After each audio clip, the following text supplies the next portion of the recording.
In a very perplexing move, it seems U.S. President Barack Obama has decided to go ahead and lift the U.S. ban on child soldiers. I kid you not. This was actually published on the White House website.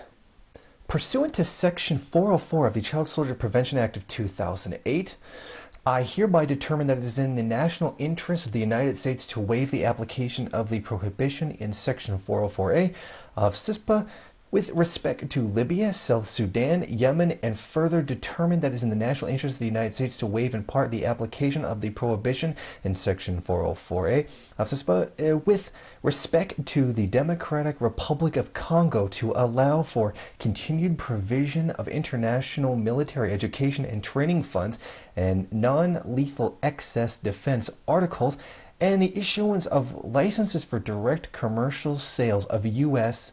origin defense articles, and I hereby waive such provisions accordingly. Essentially, what's happening here is that the president has decided that it's okay for child soldiers to exist in certain settings. One of those, interestingly, being Yemen. U.S. drones are already striking the area, and U.S. involvement in Yemen is still ongoing, but it's very covert at this time. We're not really hearing anything in the media about it. So that makes it very suspicious that now child soldiers are essentially legal to be used. Now notice the wording of that. They're saying that it's okay to send weapons to people or to sell weapons to people who are known to use child soldiers. Now think about that, how they're saying that it's okay for the Democratic Republic of Congo to receive U.S. weapons. What are we also seeing at this time? We are seeing that China is gaining more and more influence in Africa. After all, they could either go with the Chinese and get a better deal, or go with the U.S., get a worse deal, and probably end up getting a lot of people killed.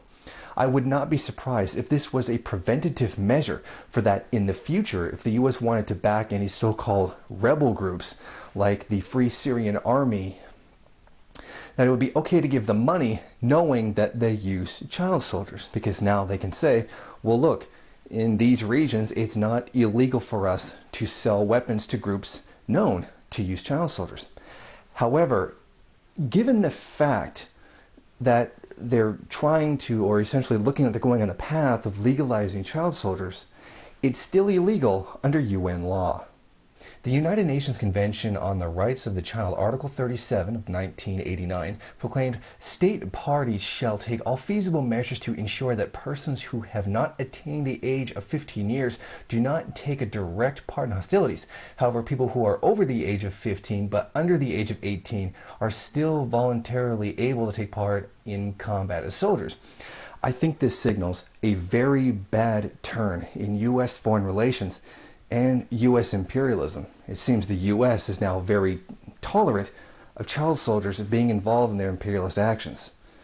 They keep finding ways to make things even more disgusting. Hey Mouse Rebel News fans, I just wanted to let you know that I've released a new ebook debunking the claims made by Trevor Luden that Barack Obama is a communist. He made a challenge that if anybody could refute his proof that Obama is a communist, that he would stop calling him one and take his own book calling him one off the market. So if you want, head over to the MRN bookstore on lulu.com and check it out.